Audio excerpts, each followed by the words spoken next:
นั่นลอยวันที่ชีเนอลูออนเลียพาหนึ่งก็ออนเราไปสลองดูเทศกาลดอกไข่บานพระจันทร์ชงออพาออเจนึงก็ออนเงินดูแลนานรอเคยเลยเพี้ยนเดียว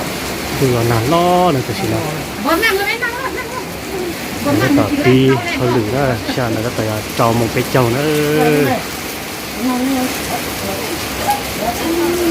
เราหน้าเห็นตัวคือเก่าเราหาลูใช่ไหมวันนั้นมั่วๆพอดีให้เจโอนเป็นแม่ใช่ไหม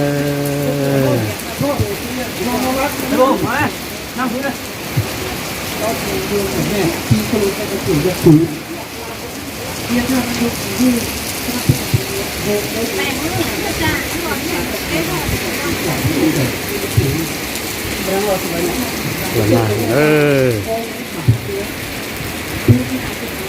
งานแข่งขันสร้างกระบวนการต่าง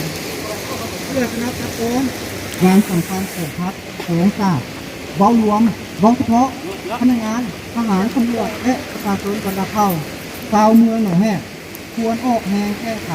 ตามผลงานคณะทัพซ้อมบางจังการรับประชาชนที่จะเอาทุกหัวทุกเจ็ดนี้ดอกเลยจ้ะไอ้น้องของกาจิตตัวจะเรื่องตัวหมดนั่นเลยก็เลยมันน้ำมันเคยวิจารณ์ไม่ได้น้องอันเดได้เลยหรือช่องเชียร์ชั่วโมงเคยเรื่องอ่อนล้อเนอะแค่นี้ความหมาย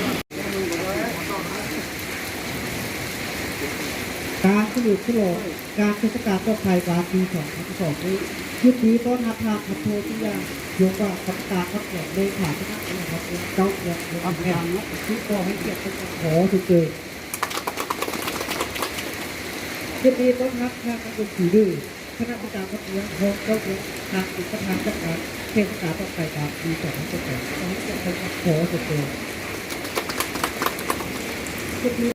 ดอกสีบัวอมสีขาวที่ประกอบด้วย5กีบ